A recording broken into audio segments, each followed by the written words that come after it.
Programme मध्य मुकाबले में खुश आमदेद। मैं हूं रबिया एहसन, मेरे साथ मौजूद है रऊफ लास्टा। और आज के प्रोग्राम में जो टॉपिक्स हम डिस्कस करेंगे उसमें सबसे पहले वज़ीर-ए-आज़म शहबाज शरीफ का दौरा अमेरिका, 27 सितंबर को जनरल असम्बली इजलास से खिताब तय, पाकिस्तान सफारती सतह पर मुतहर्रिक, अमरीकी अंडर सेक्रेटरी की आर्मी चीफ समेत अहम मुलाकातें, रूसी नायब वज़ीर-ए-आज़म कल पाकिस्तान पहुंचेंगे। वज़ीर-ए-आज़म का दौरा अमेरिका, पाकिस्तान में सियासी इस्तेहकाम के लिए क्या प्लान मुरतब किए जा रहे हैं। दूसरी जानिब साबिक अमरीकी सदर ट्रंप पर दोबारा कातलाना हमला, ट्रंप ने कैमला हैरिस पर संगीन इल्जामात आयद कर दिए। अमरीकी सदारती इंतखाबात में बाजी कौन पलटाएगा, इसके ऊपर बात करेंगे। इसके अलावा बात करेंगे आईनी तरामीम का मामला। पीपल्स पार्टी और मौलाना फजलुर रहमान ने मुश्तरका ड्राफ्ट की तैयारियां कर ली, हुकूमत ने महाज बिलावल के सुपुर्द कर दिया। साबिक सदर अलवी की भी मौलाना को मनाने की कोशिशें, मुश्किल में फंसी हुकूमत को रिलीफ कौन दिला पाएगा, ये जानने की कोशिश करेंगे। इसके अलावा बात करेंगे लबनान में कम्युनिकेशन डिवाइसेस में धमाके, हिजबुल्लाह के मुतादिद जंगजू हलाक, 2800 से जायद अफराद जख्मी। लबनान में तैनात ईरान के सफीर मुश्तबा अमानी भी मवासलाती डिवाइस फटने से जख्मी, बड़ा हादसा। मवासलाती आलात के फटने की आखिर वजह क्या बनी, क्या मवासलाती डिवाइस को इसराइल ने हैक किया है, ये एक बड़ा क्वेश्चन है जो इस वक्त सामने आ रहा है। इन मामलात के ऊपर भी बात करेंगे। हमें ज्वाइन किया है डिस्कशन के लिए सीनियर दिफाई तज्जियाकार है और इंटरनेशनल रिलेशंस पर भी इनकी गहरी नजर है, कामरान यूसुफ साहब, उनको वेलकम करेंगे। अस्सलाम वालेकुम कामरान यूसुफ साहब। जी अस्सलाम वालेकुम। जी कामरान यूसुफ साहब, स्टार्टिंग फ्रॉम जो ये प्राइम मिनिस्टर का दौरा अमेरिका है, एक तो ये जिस तरह के हालात में दौरा अमेरिका सामने आया है, मंजर आम पर है, इसका ऑब्जेक्टिव क्या देख रहे हैं, और दूसरा ये बताएगा कि ये इनविटेशन पे जा रहे हैं या खुद से ये प्लान किया है विजिट। देखिए, हर साल सितंबर में यूएन जनरल असेंबली का सालाना इजलास होता है और उसमें तमाम दुनिया के जो heads of government, heads of states जो है वो जाते हैं। और उसके लिए ऑफ कोर्स क्योंकि ये यूएन का इवेंट है तो तमाम जो दुनिया के लीडरान है उनको ये जाता है। और बुनियादी तौर पर एक तो यूएन जनरल असेंबली में खिताब एक इम्पॉर्टेंट चीज़ है जिसमें पाकिस्तान का क्या मौक़िफ़ है, मुख्तलिफ जो रीजनल और इंटरनेशनल इश्यूज़ हैं, फिर जो अपनी पॉलिसीज रहती हैं उनको शोकेस करने का आपको मौका मिलता है। एंड मोर इम्पोर्टेंटली क्योंकि यूएन जनरल असेंबली में आमतौर पर दुनिया भर से तमाम जो रहनुमा है वहाँ पर बेशतर मौजूद होते हैं, तो वो एक छत तले आपको मौका मिलता है कि जिनसे अदरवाइज आपकी शायद उस तरीके से मुलाकात ना हो पाए, क्योंकि दुनिया में तमाम जो लीडर्स होते हैं आमतौर पर मसरूफ होते हैं। तो एक अपॉर्चुनिटी होती है ना सिर्फ पाकिस्तान के लिए, बाकी दुनिया के लोगों के लिए भी, कि जो भी उनके अपने इंटरेस्ट हैं उनको एडवांस करें। और इसलिए आई थिंक ये विजिट इम्पोर्टेंट है।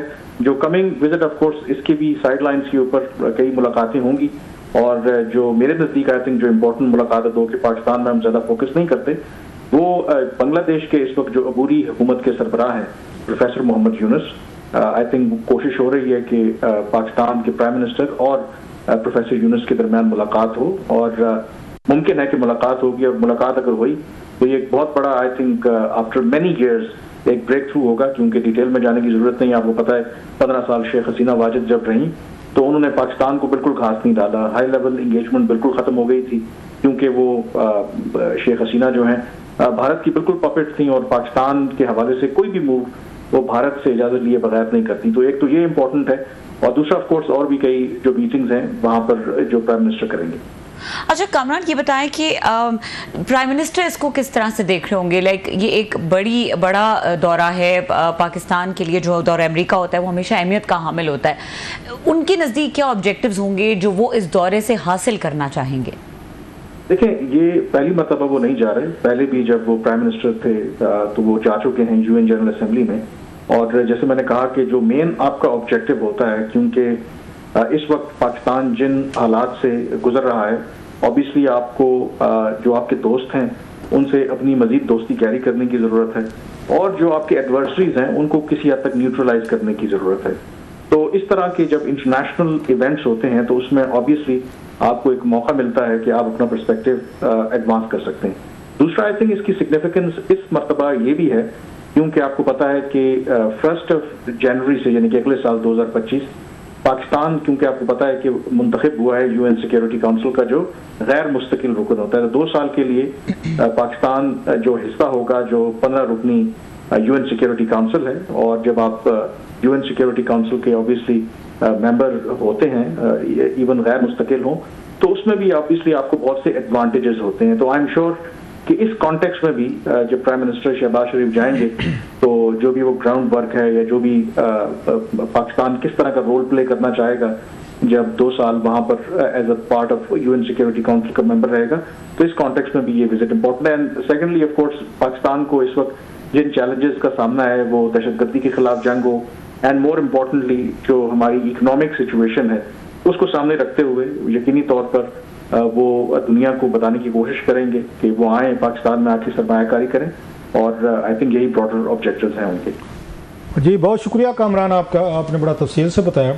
कुछ रिपोर्ट्स आ रही थी कि शायद प्राइम मिनिस्टर जो है, आई डोंट नो कि हाउ ट्रू दे आर, आप इनको बेहतर समझते हैं इसलिए उस पर कमेंट कर सकते हैं, कि वाशिंगटन पे जाना है कि जो बाइडन के वो खाने की बात आ रही थी, खबरें आ रही थी अनकन्फर्म्ड, या सिर्फ न्यूयॉर्क में जाएंगे असम्बली से खिताब करेंगे और वापस आएंगे?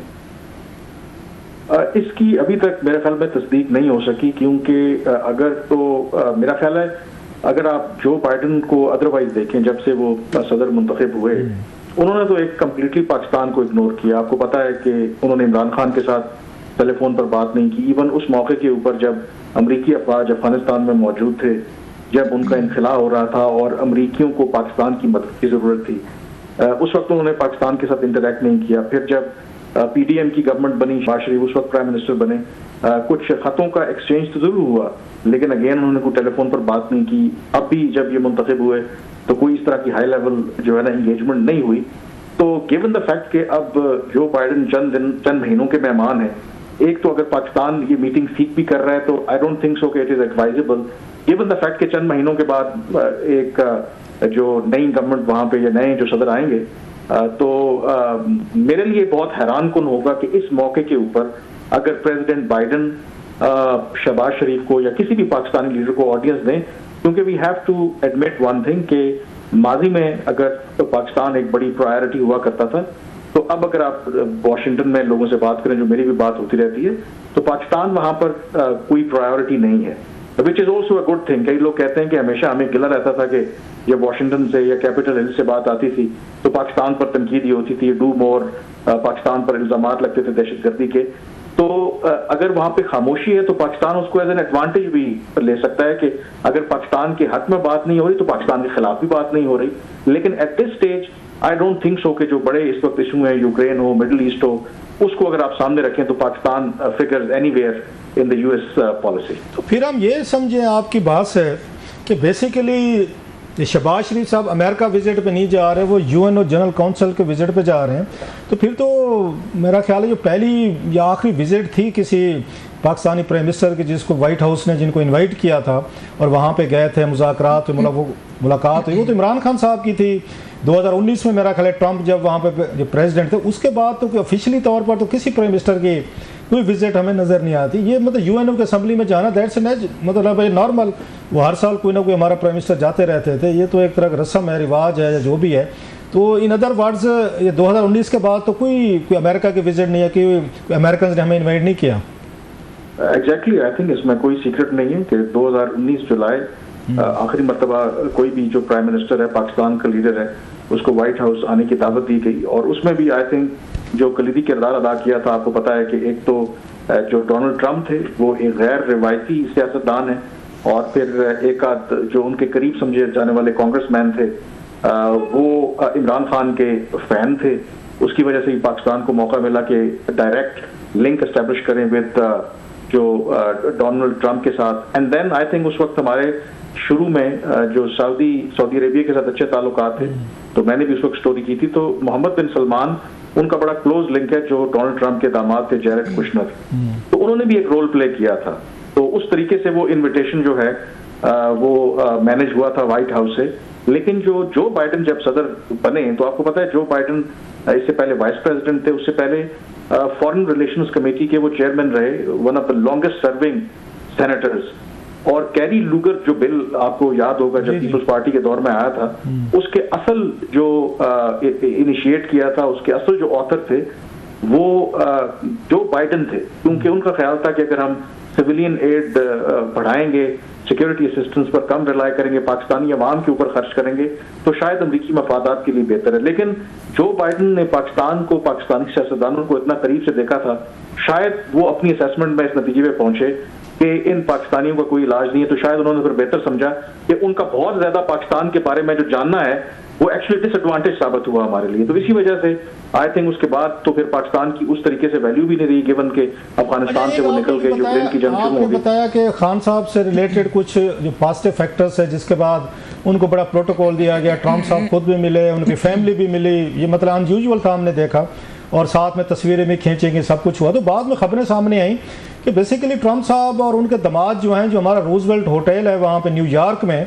उसको परचेज़ करने में भी बड़ी दिलचस्पी रखते थे। और जो पेम्परिंग की जा रही थी खान साहब की और उनके एंटोराज की, उसके पीछे स्टोरी, जूसी स्टोरी ये भी निकली थी। बाद में यहाँ पे ये इसकी ये कैमा कमेटी जो थी यहाँ पे प्राइवेटाइजेशन की दीगर कौमी असम्बली सेनेट में, तो वहाँ पे ख्वाजा आसिफ साहब ने कंफर्म भी किया था कि जनाब के ट्रंप एंड कंपनी जो है वो रूजवेल्ट होटल को लेने में इंटरेस्टेड थे। So again can we link it कि all it was based on business, कि जनाब कि हमें शायद ये रूजवेल्ट मिल जाए। और मुझे याद है वापस आके मैंने भी स्टोरीज की थी, तो उस वक्त एक कमेटी भी बनाई गई थी इसको प्रोसेस करने के लिए, बेचने के लिए, और हमारे दोस्त मेहरबान जुल्फी बुखारी साहब को उस कमेटी का कन्वीनर बनाया गया था, जो इमरान खान साहब के साथ थे, वाइट हाउस में मौजूद थे। तो बहुत सारे लिंकेजेस ये भी आते हैं सर कि ट्रंप साहब की एक वजह जो है प्यार मोहब्बत की रूजवेल्ट होटल भी था। सर कोई आपकी खबर? देखें, ये अगर लार्जर स्कीम में देखें, ट्रंप बेसिकली है तो बिजनेसमैन, और कहते हैं कि वो बहुत अच्छी डील करते हैं। और रूजवेल्ट होटल की आपने बात की, न्यूयॉर्क की जिस लोकेशन पे वाक़या है, कहा यह जाता है कि जो न्यूयॉर्क के अंदर जो 3% जो बहुत महंगी प्रॉपर्टीज है उनमें से वो एक है।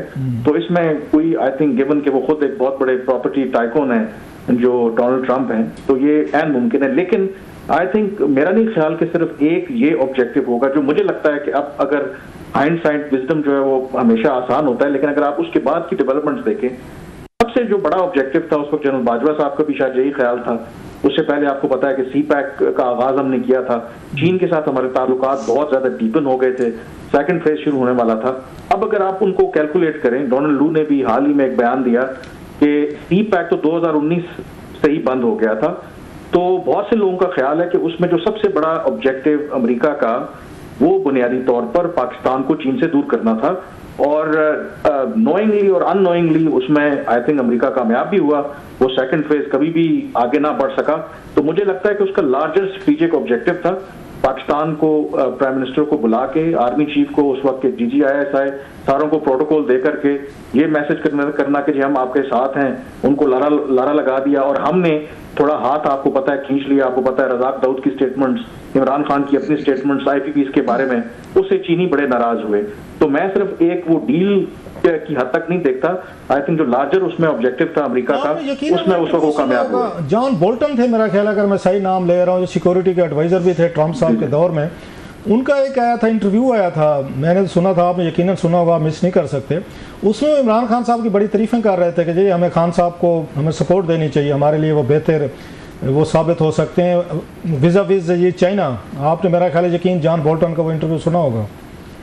एग्जैक्टली, आई थिंक वो तो उसके बाद भी इवन के उनको तो फिर ट्रंप ने फारग भी कर दिया था, लेकिन अभी भी वो खुलकर तहरीक इंसाफ और इमरान खान को सपोर्ट करते हैं। हालांकि अगर आप थोड़ी सी तहकीक करें तो वो बहुत ही राइट विंग किस्म के, जो प्रो इजरायली और जो एंटी मुस्लिम आप कह सकते हैं कि उनको समझा जाता है, बहुत सख्त उनका मौक़िफ़ है। और इसके हवाले से बहरहाल उनका जो व्यू है वो बहुत सिंपैथेटिक है। तो अगर आप ओवरऑल आप देखें तो आई थिंक उस वक्त ऑब्जेक्टिव यही था कि जिस तरह पाकिस्तान के ताल्लुकात तेजी से बढ़ रहे थे चीन के साथ, तो उसको आई थिंक वो रोकना था।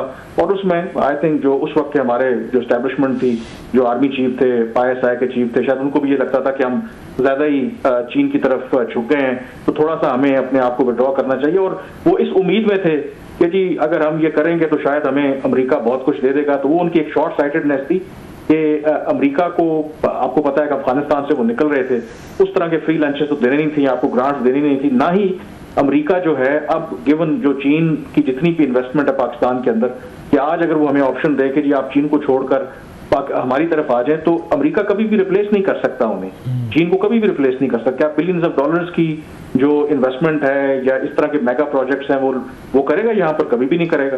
तो आई थिंक वो जो विजिट था शायद इसी वजह से हुआ, और उसके बाद आई एम श्योर कि जिस दिन इनको लगेगा अमेरिका को कि उनका, अब देखिए वो अपने मफाद में काम करते हैं, जिस दिन उनको एहसास हुआ कि अब वक्त आ गया कि हम किसी पाकिस्तानी प्राइम मिनिस्टर को व्हाइट हाउस बुलाएं, उनको प्रोटोकॉल दें, तो यकीनी तौर पर वो पाकिस्तान के लिए नहीं अपने मफाद के लिए जरूर करेंगे। लेकिन गिवन द करंट सर्कमस्टांसेस मुझे ऐसी कोई इंसेंटिव नहीं लगता अमेरिका की तरफ से कि उनको लगे कि इस मौके के ऊपर पाकिस्तानी प्राइम मिनिस्टर को होस्ट करें वो। अब थोड़ा सा इधर दोबारा सर जी पाकिस्तान और ये खित्ते में आते हैं दोबारा आपसे, बड़ा इंटरनेशनल लेवल पे तो आपका हमने इनपुट बड़ा ज़बरदस्त ले लिया। आसिफ दुरानी साहब को हटाया गया, जो जिनको बनाया गया था, सादिक साहब थे पहले, मोहम्मद सादिक साहब थे जो अफगान इशूज़ को देखते थे, तो आसिफ दुरानी साहब को हटाया गया कि जनाब के शायद वो डिलीवर नहीं कर सके या जो एक्सपेक्टेशन थी। आपके पास अंदर की क्या खबर है कि जो पाकिस्तान और अफगानिस्तान के तल्लुकात ख़राब होते रहे हैं, तो दुरानी साहब डिलीवर नहीं कर सके, कोई ब्रेक थ्रू नहीं कर सके? व्हाट वर द रीजंस कि दुरानी साहब को जो हटाया गया है स्पेशल एनवे के तौर पर? आई थिंक सबसे बड़ी बात है कि ये रिफ्लेक्ट करता है कि जो पाकिस्तान की अफगान पॉलिसी है उसको किस तरह के चैलेंजेस का सामना और किस तरीके से वो डिसअरे में है। जो प्राइमरी रीजन थी डेफिनेटली उनके कुछ इश्यूज के ऊपर इख्तलाफात थे जो पाकिस्तान में स्टेक होल्डर्स हैं। मसलन एक इशू जिसमें वो जो पाकिस्तान ने पिछले साल गैर कानूनी तौर पर जो अफगान पाकिस्तान में मुकीम थे उनको वापस भेजा था और मैस डिपोटेशन, तो उसके वो खिलाफ थे, उन्होंने कहा कि ऐसा नहीं होना चाहिए। फिर दूसरा वो ये कह रहे थे कि बुनियादी तौर पर कि ठीक है टीटीपी वाला जो प्रॉब्लम है वो अफगानिस्तान से जरूर ओरिजिनेट हो रहा है, लेकिन हमें जो पाकिस्तान की इंटरनल सिक्योरिटी है उसको बेहतर करने की जरूरत है, क्योंकि as long as Afghan Taliban are there तो टीटीपी वाला इशू तो रहेगा, तो हमें अपनी जो इंटरनल सिक्योरिटी उसको बेहतर करने की जरूरत है।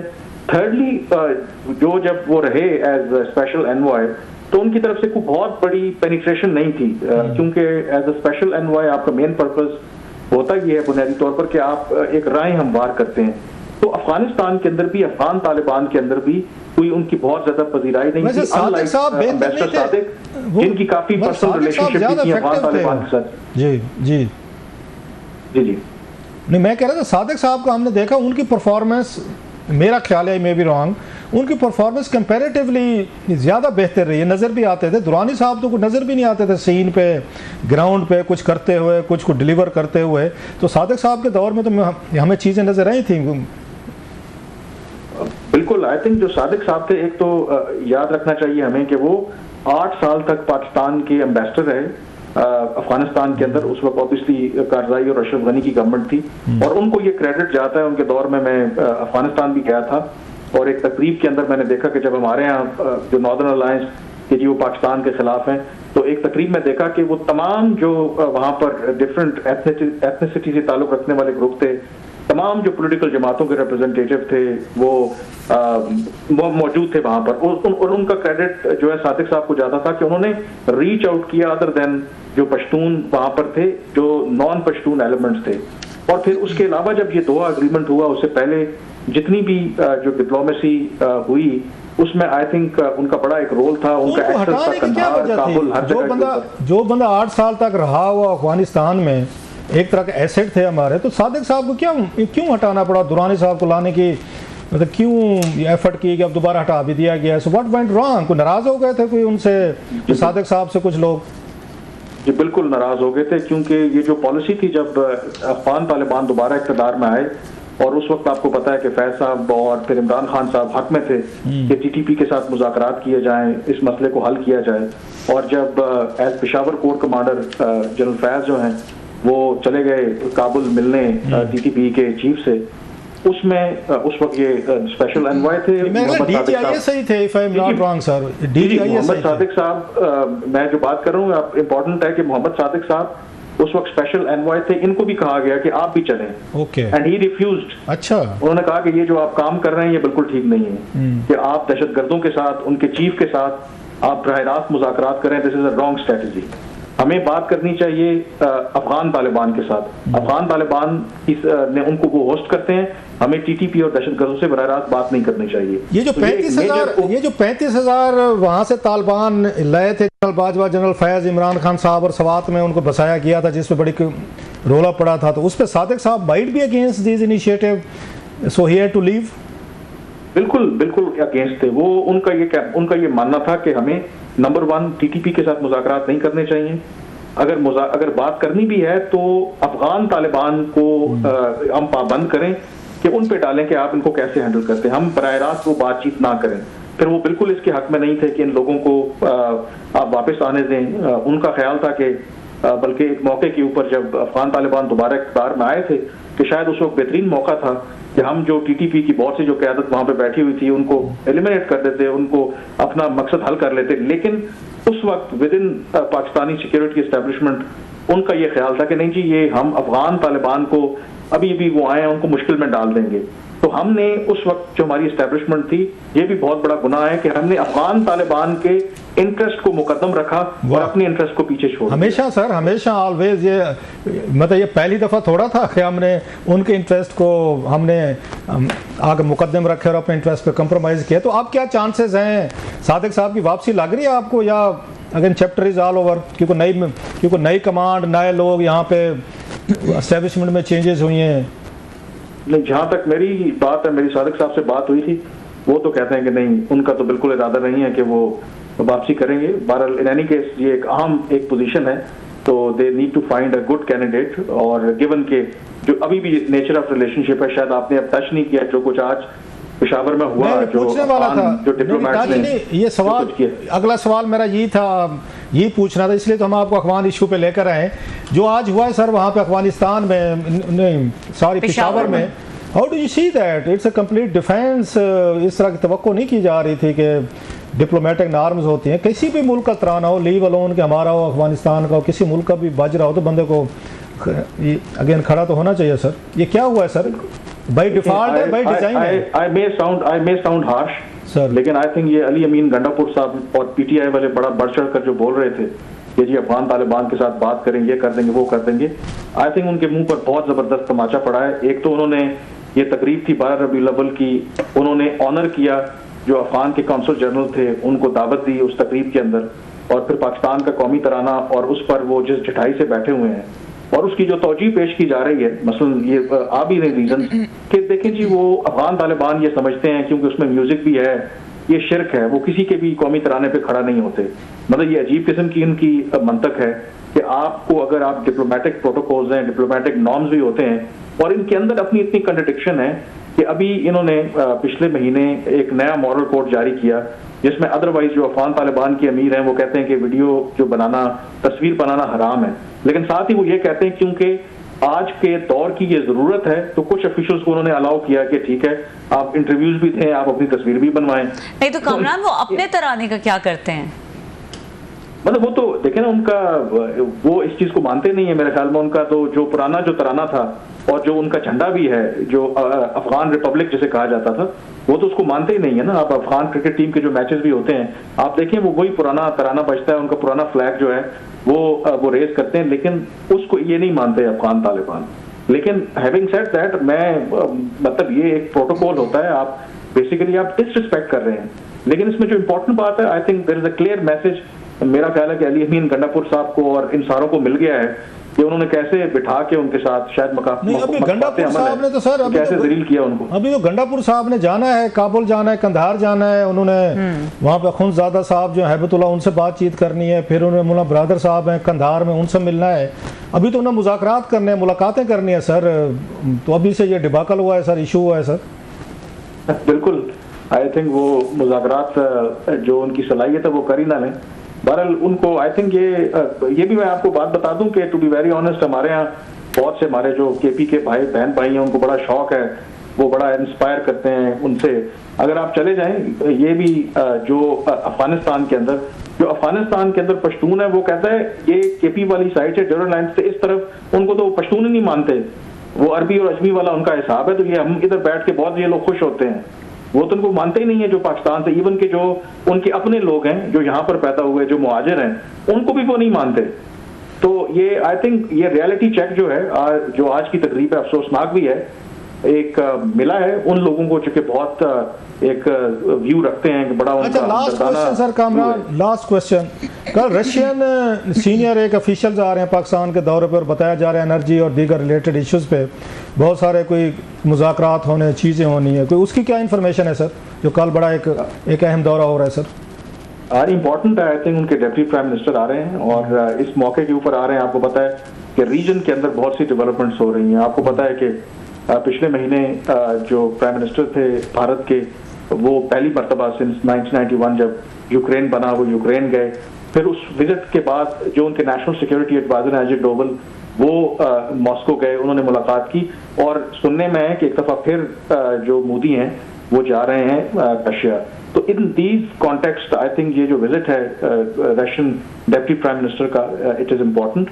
और जो रही बात, आई थिंक एक तो इसका रीजनल कॉन्टेक्स्ट है, बायलैटरल कॉन्टेक्स्ट के अंदर भी मसलन बहुत अरसे से एक जो प्रोजेक्ट रुका हुआ है गैस पाइपलाइन वाला, जो कराची से लेकर गालिबन लाहौर से मुल्तान तक एक पाइपलाइन बिछानी है, उस पर भी बहुत पुराना एक इशू है, उस पर नहीं हो रहा। एंड देन आपको पता है कि अक्टूबर में पाकिस्तान ने SCO council of heads of government की मीटिंग भी है जो चेयर करनी है। तो आई थिंक इम्पोर्टेंट है एंड इट ऑल्सो रिफ्लेक्ट्स कि हमारी जो इस वक्त फॉरेन पॉलिसी होनी ऐसी चाहिए। जैसे मैं स्टार्ट में कहा था कि आपको जो आपके दोस्त हैं उनके साथ दोस्ती मजीद बढ़ानी है, जो आपके एडवर्सरीज हैं उनको न्यूट्रलाइज करना, और वो ऐसी सूरत में कर सकते हैं जब आप दुनिया की जितनी भी रीजन की और इंटरनेशनल जो बड़ी ताकतें हैं उनके साथ इंगेजमेंट अपनी जारी रखें। बहुत शुक्रिया सर जी, ठीक है, बहुत शुक्रिया। कामरान यूसुफ हमसे एक्सक्लूसिव गुफ्तगू कर रहे थे। यहाँ पे वक्त हुआ है ब्रेक का। ब्रेक के बाद हमारे साथ वाशिंगटन से बराह रास्त अनवर इकबाल साहब मौजूद होंगे, सीनियर सहाफ़ी हैं।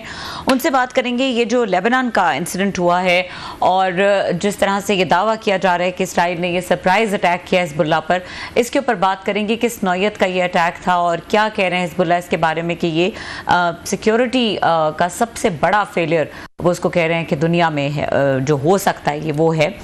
ब्रेक के बाद डिस्कशन को कंटिन्यू करेंगे, हमारे साथ रहिए।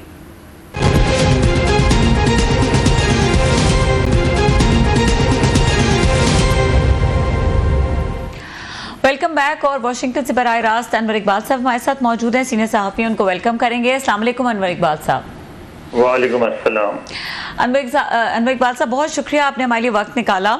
ये जो लेबनान का वाक़या हुआ है, जिस तरह की एक पुरस्रार किस्म की कहा यह जा रहा है कि डिजिटल दहशतगर्दी है इसराइल की, पेजर्स हैं जो पहले गर्म हुए फिर फट गए, इसकी डिटेल्स क्या हैं?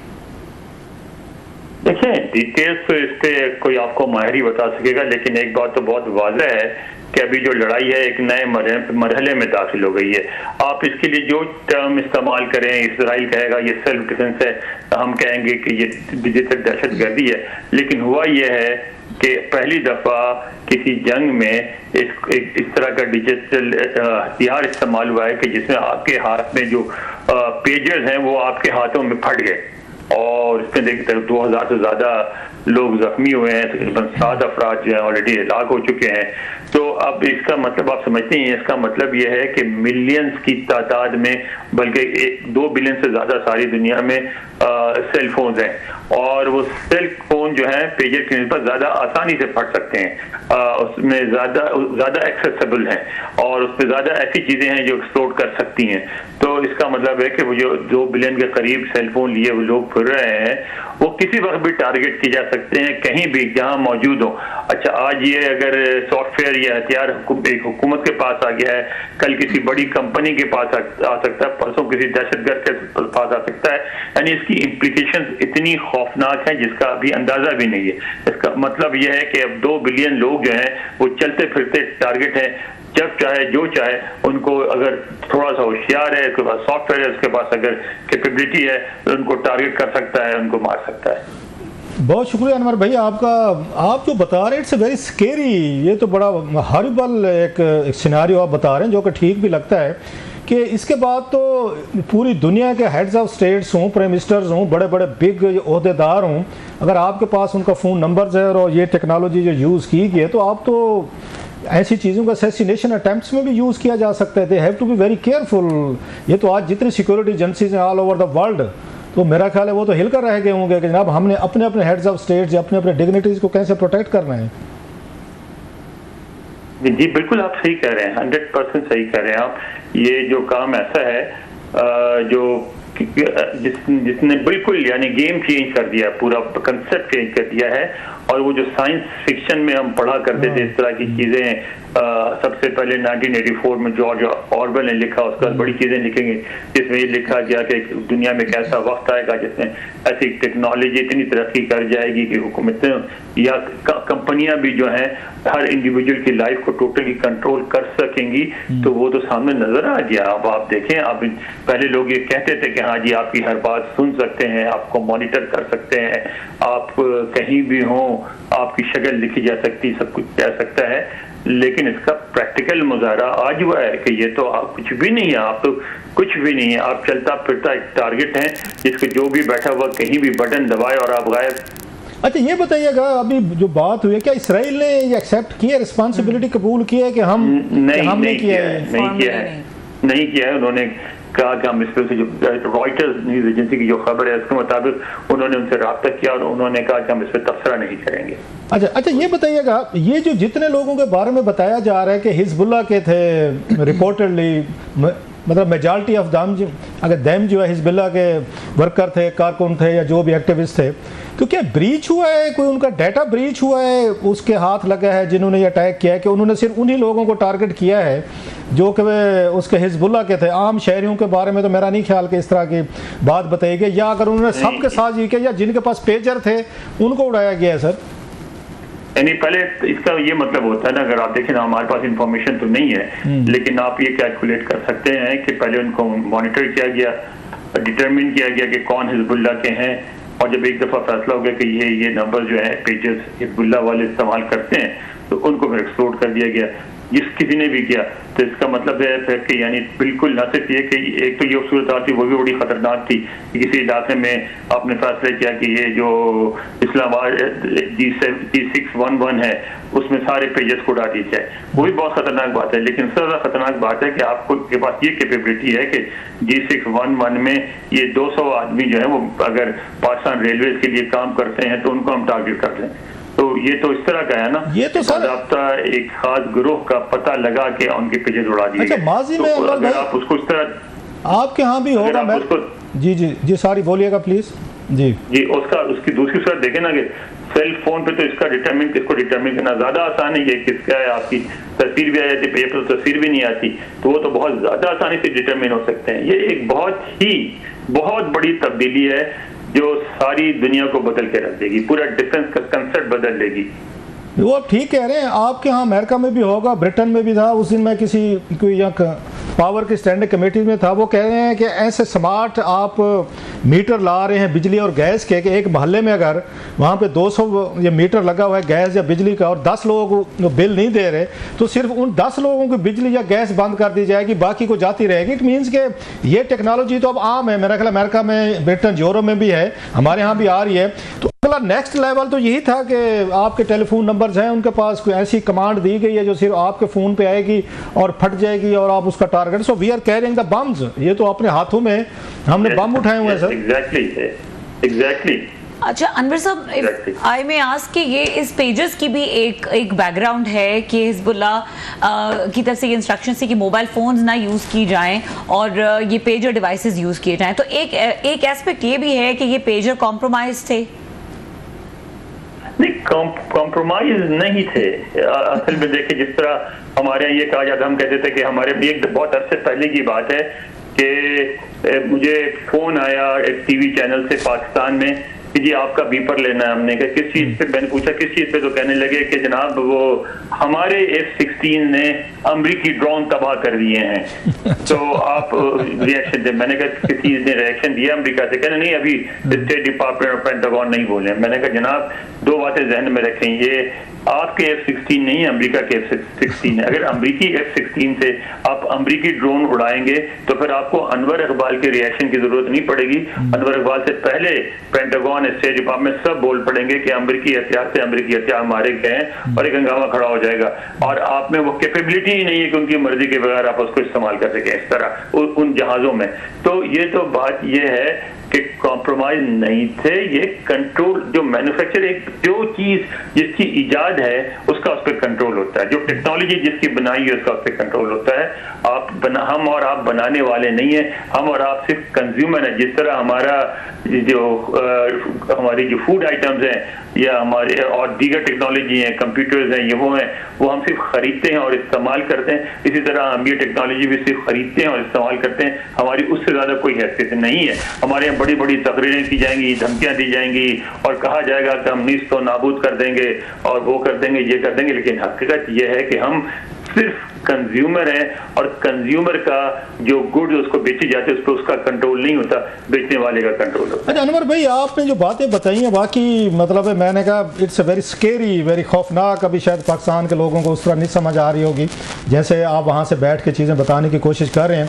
मतलब वार टेक्नोलॉजी जो है वो बदल रही है। पहले हमने देखा ग्राउंड फोर्सेज लड़ती थी, फिर उसके बाद टैंक आ गए सर, कभी घोड़े तलवारों से काम चलता था, फिर ये ग्राउंड फोर्सेज हैं, फिर टैंक आ गए, फिर गोला बारूद हुआ सर, फिर जंगी जहाज़ है, फिर मिसाइल है, फिर ड्रोन है, तो अब ये टेलीफोन आ गए सर। आप तो टेलीफोन के जरिए मतलब you can fight a war with in foreign country. आप किसी जगह से बैठ के किसी अपने दुश्मन मुल्क में ये सारी की सारी वार जो है ना, बगैर वहाँ पे इन्वेड किए ड्रोन जहाज़ कुछ भेजे हुए आप तो बहुत बड़ी तबाही ला सकते हैं sir. It's a very very scary, जो मैं बार बार बात कर रहा हूँ सर। ये तो जंगी टेक्नोलॉजी बदल के रखती है सर इन्होंने। बिल्कुल आप सही कह रहे हैं, यही होता है ना, यही होता है, यही फर्क होता है इस्तेमाल करने वाले में और बनाने वाले में। तो अब क्या होगा सर जी, अमेरिकन इस पे वरीड होंगे क्योंकि उनको लिए भी बहुत बड़ी थ्रेट है। काल को जैसे हमें बताया जाता है इतनी बड़ी फिल्में बनी है, न्यूक्लियर थ्रेट पे बम लेके फिर रहे हैं लोग वहाँ पे न्यूयॉर्क में गलियों में, तो उन्हें अब ये भी खतरा हो जाएगा, टेररिस्ट भी ये यूज कर सकते हैं सारी चीजें sir. So American might be very worried. बिल्कुल ये है, ये तो फिर होता है, तलवार तो दो धारी होती है, इधर भी चलती है उधर भी चलती है, तो इनको ये सोचना पड़ेगा। ऐसा कभी नहीं होता, ऐसा कोई सॉफ्टवेयर, ऐसी कोई चीज नहीं बनती जिसकी नकल नहीं की जा सके। वो पीछे रह जाएंगे, थोड़ा वक्त लगेगा, लेकिन वो कर लेंगे नकल और उसके बाद फिर एक नया सिलसिला शुरू हो जाएगा। बहुत शुक्रिया सर, आपने हमें डरा दिया भाईजान। वेरी वेरी स्केरी, सीरियसली मैं खुद डरा हुआ हूं, seriously it's very scary, very बहुत शुक्रिया। अनवर इकबाल साहब वाशिंगटन से बराह रास्त हमारे साथ मौजूद थे। यहाँ पे वक्त हुआ है ब्रेक का। ब्रेक के बाद कुछ सियासी मामलात के ऊपर बात करेंगे, क्लासेस साहब से उनका तज्जिया जानेंगे कि ये आईनी तरमीम का मामला जो है ये तो कुछ का कुछ शक्ल इख्तियार कर गया है। अब एक नया ड्राफ्ट है जिसके ऊपर बिलावल भी काम कर रहे हैं, फिर एक ड्राफ्ट है जिसके ऊपर मौलाना काम कर रहे हैं, फिर इसका एक मुश्तरका ड्राफ्ट निकलेगा। इसकी क्या डिटेल्स हैं ब्रेक के बाद डिस्कस करेंगे, हमारे साथ रहिए।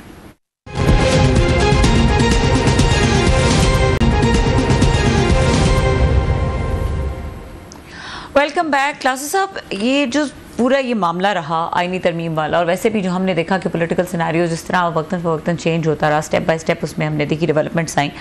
ये जो स्ट्रैटेजी थी बानी पीटीआई की वर्सेस शहबाज एंड कंपनी, कैसी रही? मेरा ख्याल है अब तक, क्योंकि अगर हम थोड़ा सा स्टेप वाइज देखें तो मेरा ख्याल इमरान खान साहब की स्ट्रैटेजी एफर्ट्स ज़्यादा फ्रूटफुल रही हैं, ज़्यादा इफेक्टिव रही हैं, और उन्होंने जेल से बैठकर जिस तरीके से शहबाज शरीफ साहब, जरदारी साहब, नवाज शरीफ साहब, बिलावल साहब एंड मैनी मोर ये एक साइड पे थे और वो अकेले एक साइड पे थे पीटीआई, और पीटीआई के पास मौलाना साहब को देने को कुछ नहीं था, इनके पास बहुत कुछ था हुकूमत के पास। इसके बावजूद भी पूरा एक हफ्ता लगा के, वीकेंड लगा के हुकूमत रिजल्ट नहीं ले सकी, तो वक्ती तौर पर इमरान खान साहब की फतह कहलाई जा सकती है, नंबर एक। दूसरी बात यह है, इसलिए भी इमरान खान साहब की ये फतह बड़ी लगती है कि खान साहब का और मौलाना साहब का एक माजी है, दोनों माजी में एक दूसरे पे बड़े शदीद इल्जामात भी लगाते, बिटर भी है और बड़ा पर्सनल भी है, नेम कॉलिंग भी होती रही। अब टीवी पे बैठ के हम अच्छा नहीं लगता कि वो बताएं खान साहब क्या कहते थे या वो खान साहब को कहाँ से किसके साथ अटैच करते थे, हम इस बात को छोड़ देते हैं। और दोनों के पॉलिटिकल इंटरेस्ट कन्फ्लिक्ट में हैं, कोलाइड करते हैं। मतलब केपी में देखें अगर तो दोनों की इन्होंने इमरान खान साहब ने उनका वोट बैंक जो ना जमात इस्लामी और जेयूआई का उन्होंने छीना है। उन्होंने वहाँ पे अगर देखा जाए ना, ज़्यादा वोट बैंक जो है उन्हीं का था जो इन्होंने ले लिया, खान साहब ने ले लिया। उन्हीं के वज़ीर आला थे ना माजी में, उनकी जगह तीसरी दफ़ा इनका वज़ीर आला बन गया, ना जमात इस्लामी का वज़ीर आला बन रहा है, ना MMA का बना है, ना JUI का बन रहा है। सो गुस्सा तो है, एंगर भी है, इसलिए एक दूसरे को तकरीरें करते हैं क्योंकि वहाँ पे बैटल ग्राउंड है। और दोनों जब इलेक्शन हुए 8 फरवरी के, दोनों एक दूसरे पर बड़े संगीन इल्ज़ाम भी लगा रहे थे। मौलाना कह रहे थे कि मुझे हराया गया और इमरान खान को सीटें दी गई हैं PTI को। PTI कह रही थी हमारी सीटें ज़्यादा बनती थी, मौलाना साहब को खुश किया गया। सो दे वर अक्यूजिंग ईच अदर। लेकिन उनका एक मुश्तरका बैटल ग्राउंड बन गया रिगिंग के खिलाफ। उन्होंने रिगिंग तो हुई, हमारे खिलाफ हुई है या आपके हुई है, रिग्ड तो हुए हैं और करने वाले ये लोग थे। सो दोनों ने एक अपना मुश्तरका तौर पर, आपको याद होगा, उन्होंने इकट्ठे भी हुए, मिले भी सही। उसके पीछे अब रीजनिंग क्या थी वो एक अलग चीज़ है। अब इमरान खान साहब को पता था कि मौलाना साहब ज़्यादा देर तक रजिस्ट नहीं कर सकेंगे, क्योंकि वही वाली बात, इमरान खान साहब के पास मौलाना को देने के लिए कुछ नहीं था। हुकूमत के पास बहुत कुछ ओहदे थे, इसके बावजूद खान साहब ने ज़ीरो, मतलब है उससे शुरू हुए हैं, उनके पास कोई बड़ी एक क्लाउट नहीं था, वो ज़ीरो से शुरू हुए हैं। ज़ीरो से लेकर अब वो यहाँ तक आ गए। उन्होंने हुकूमती इत्तेहाद को बड़े बुरे तरीके से वक्ती तौर पर उन्होंने पीछे धकेल दिया। हालांकि इसके पीछे क्या था, दोनों एक दूसरे को यूज़ कर रहे थे। Power is all about using the people. सबसे बड़ा सियासतदान वही होता है जो किसी दूसरे को इस्तेमाल कर सके और having common interest. Common interest इनके तो थे नहीं। मैंने कहा वो क्या था, मौलाना को ये थी कि मुझे इन्होंने उस समय बाल की तरह निकाल के बहर फेंक दिया जरदारी साहब ने, और इन्होंने शहबाज शरीफ और नवाज शरीफ ने मुझे पावर शेयरिंग में नहीं आने दिया, मुझे इस्तेमाल करके डंप किया। मौलाना साहब एक जख्मी, अपने वुंडेड एक टाइगर की तरह बैठे हुए थे कि भाई मेरे साथ तो ज्यादती होगी है। तो उन्होंने खान साहब को भी यही लगा जनाब कि वो भी वुंडेड थे। उन्होंने कहा मैं इनको मौलाना को इस्तेमाल कर सकता हूँ अगेंस्ट हुकूमत। मौलाना को था कि मैं खान साहब का प्रेशर, दबाव जो है ना, वो यूज़ कर सकता हूँ हुकूमत। दोनों हुकूमत को दबाने की कोशिश कर रहे थे बेसिकली। मौलाना साहब की अपनी कोशिशें थी कि मुझे इनको, जब इनको पता चलेगा मैं इनके साथ मिल रहा हूँ तो ये डरेंगे, मेरे पास स्ट्रीट पावर है। खान साहब को पता, खान साहब के पास स्ट्रीट पावर अच्छी बुरी उनके पास मौजूद है। सो उन दोनों के जो मफादात थे एक दूसरे को इस्तेमाल कर। मौलाना साहब को पहले दिन पता था मैंने इमरान खान स्टीम मिल के सही स्टीम बना ले, लंबा नहीं चलना हमने। इमरान खान साहब को पता था मेरे साथ लंबा नहीं चलना। कोशिश थी उनकी कि तोड़ा जाए इनको इत्तेहाद से। वो तोड़ने से पहले टूट चुके थे क्योंकि उनको हुकूमत जो है वो अपने साथ ही लेकर नहीं गई। पावर शेयरिंग टूटे हुए थे, अब खान साहब अपने साथ मिला रहे थे, जो कि मेरा ख्याल है, माई व्यू, एक अननेचुरल एक अलायंस था इनका दोनों का। वो पॉलिटिकली तौर पर उसकी रीजनिंग मैंने बता दिया कि दोनों साइड जो हैं एक दूसरे के साथ वो चल भी पड़ी तो कुछ दिनों बाद फिर लड़ाई फटा हो जाएगा। उनको सूट नहीं करता, उनको सूट नहीं करता क्योंकि वोट बैंक एक है दोनों का। सो दोनों ने अपना अपना वोट बैंक काटना है, ये मुमकिन ही नहीं है। नुकसान जो था वो हुकूमत का होना था, जो कि हुआ है। भाई आपके वो थे पार्टनर थे, आपके वो अलाइज थे, आपके साथ खड़े हुए थे। ऐसा क्या पड़ा है आपसे, क्या ऐसे ब्लंडर्स हुए हैं कि इमरान खान साहब उनको ले उड़े हैं मौलाना को? मौलाना साहब को तो आपके साथ बैठे रहना चाहिए था। PDM में आपके साथ बैठे रहे। इमरान खान साहब के साथ 4-4.5 साल, जो 3.5 साल थे वो लड़ते, 3.5 साल वो, 2 साल बाद 1.5 साल PDM का, 5 साल से तो मौलाना साहब और आप इकट्ठे हैं सड़कों पे या हुकूमत में। अब अचानक को इमरान खान साहब को, so the fault lies at the end of Zardari साहब। ये उसके बाद ये शहबाज शरीफ साहब, बिलावल साहब, नवाज शरीफ साहब, गलती इनकी है। इसमें मौलाना साहब का मैं कोई कसूर नहीं समझता। आपने खुद धकेला उनको इमरान खान की तरफ लेकर। Miss handling, it was deliberate. भाई मिस हैंडलिंग एक चीज होती है, गलती होती है, एक ब्लंडर होता है। मतलब अनइंटेंशनल मिस्टेक्स हो सकती है, किसी से भी हो सकती है। एक प्लानिंग के साथ मिस्टेक की जाती है, वो बड़ा फर्क है। इंटेंशनल अनइंटेंशनल मिस्टेक्स में बड़ा फर्क होता है। गलती हो जाती है इंसान से। एक होती है कि सोच समझ के गलती की जाती है, वो गलती नहीं होती, वो प्लानिंग होती है जिसको आप कहते हो आई एम सॉरी मुझसे गलती होगी। ये प्लानिंग वाली गलती थी हुकूमत की। इन्हें पता था मौलाना साहब में क्या कैपेसिटी है, इनमें कितना, इनमें गन पाउडर है, बरूद है, इनके पास क्या कुछ है, और ये हमारा हशर नशर कर देंगे। जब मौलाना साहब वहाँ तकरीरें कर रहे थे और इनकी असम्बली को कह रहे थे वोट बेचे गए हैं या खरीदे गए हैं, फौजियों पर उन्होंने इल्जाम लगाए थे कि उन्होंने वोट पे उन्होंने पैसे लेके उन्होंने ये लोगों को जितवाया, ये बहुत बड़ी तकरीरें थी। तो सिम्टम्स तो मौलाना साहब आपको दे रहे थे कि आपको मतलब वो फेंक रहे थे गोला बारूद, आपने नहीं पिक की है तो उनका कसूर तो नहीं है। सो मौलाना साहब ने इस वक्त इनको टफ टाइम दिया है, उसके पीछे मेन रीजन, ज्यादा देर दे नहीं सकेंगे, मैं फिर कहता हूँ। अच्छा, आप जो उन्होंने नई स्ट्रेटेजी मौलाना साहब ने लेकर आई है, जो मैं जिस पे आपसे ब्रेक में बात भी हो रही थी, वो यही है कि अब बिलावल साहब और मौलाना साहब ने एक वाया भटिंडा एक रास्ता निकाला है। इस बार पहला राउंड तो इमरान खान साहब ने जीत लिया है, He has won it। वो चाहे मौलाना साहब के अपने मफादात थे, बैरून मुल्क से कॉल आ गई, किसी वजीर ने बता दिया जी ओ जी अस्सी मौलाना साहब ने मैनेज करो, अस्सी जी मौलाना साहब का बंदोबस्त कर रहे हैं ना। पंजाबी में हम भड़के मारने के भी शौकीन है, ऐसी बातें मतलब आपने बताएंगे जबकि मौलाना साहब को हमने किसी मुल्क का फ़ोन कराया है, अब मौलाना साहब को वो नहीं बोलेंगे, हमारा साथ देंगे, तो मौलाना साहब के भी फॉलोअर है। मौलाना साहब ने ये समझा होगा ये तो वही काम कर रहे हैं जो जनरल मुशर्रफ के साथ हुआ था 9/11 के बाद। रिचर्ड आर्मिटेज ने जो एक टेलीफोन कॉल की थी, आज तक मशहूर ज़माना, कि वो उसमें कहा था ये जो है ये जना मुशर्रफ एक कॉल पे ढेर हो गए थे अफगानिस्तान वाले मसले पे, जो अड्डे वगैरह दिए थे कि एक कॉल आई थी यूएसए से और पूरा जना मुशर्रफ ढेर हो गए थे। आप भी तो वही बात कह रहे थे मौलाना साहब पे कि मौलाना साहब को अरब मुल्क से कॉल आई और मौलाना साहब ढेर हो गए। अब मौलाना साहब ने अपने पीछे ये तो नहीं लगवानी थी कल को जी मौलाना साहब को कॉल आई थी और मौलाना साहब भी ढेर हो गए जैसे जना मुशर्रफ से। ही इज ए पॉलिटिशियन, उनके भी वर्कर हैं, उनके भी फॉलोअर हैं, उन्होंने भी 2-4 बंदों में उठना बैठना है। पूरे केओस में क्लास साहब ये कोई इम्कान मौजूद है कि जो हुकूमत के पास जो इत्तेहादी हैं वो भी कहीं खिसक लें? वो क्या कर लें? वो खिसक जाएं, वो मौलाना की तरफ चले जाएं। भाई बात सुने, या शहद की मक्खियों का छत्ता किसके पास है? हुकूमत के पास है। ओहदे देना, वजारतें देना, गवर्नरशिप, वजीर आला, जो भी मतलब नेम एनीथिंग, जो भी मतलब ओहदे दिए जा सकते हैं, अनाउंस्ड अनअनाउंस्ड, टेबल के नीचे से ऊपर से हुकूमत दे सकती है। इमरान खान साहब, जो मौलाना साहब तो कुछ नहीं दे सकते। बात को थोड़ी सी उसकी डेप्थ में जाएं। और पॉलिटिक्स की जाती है पावर के लिए, ओहदों के लिए, पैसों के लिए, रोब के लिए, दबदे शान बान मतलब ठाठ के लिए की जाती है, सड़कों पर मार खाने के लिए नहीं की जाती। ये जहन में रखें। इसलिए कोई नहीं जाएगा मौलाना साहब के साथ मिलने के लिए जी, या मौलाना साहब के साथ जा रहे हैं और वहाँ पर सड़कों पर, नो। हर कोई अपनी कीमत थोड़ी सी बढ़ा देगा, वैल्यू बढ़ गई सबकी, नो डाउट। लेकिन जो असल अब एक नया एक प्लान लेकर आ रहे हैं मौलाना साहब भी, अपनी उनको पता है कि गेम फैला तो बैठे मौलाना साहब। ठीक है, समेटना कैसे? अब समेटना कैसे? मौलाना साहब ने अब समेटना है, इसको समेटेंगे वो समेटेंगे कैसे? अजी आज आपने उस पर टिकर चलते देखे होंगे, बड़े इंटरेस्टिंग, वहां से क्लू लें जरा। उन्होंने कहा, बिलावल भुट्टो साहब ने कहा जनाब एक ड्राफ्ट हम तैयार कर रहे हैं, एक ड्राफ्ट मौलाना कर रहे हैं, और फिर हम बैठेंगे, नोट्स एक्सचेंज करेंगे, मुश्तरका ड्राफ्ट लाएंगे। अब इसके पीछे जरा इनकी समझदारी देखें। हुकूमत निकलेगी दरमियान में से, ठीक है, कहीं मेंशन नहीं है कि हुकूमत भी कोई ड्राफ्ट बना रही है नहीं बना रही, हुकूमत का ड्राफ्ट हो गया डंप। अब मौलाना साहब का और बिलावल साहब का ड्राफ्ट आएगा।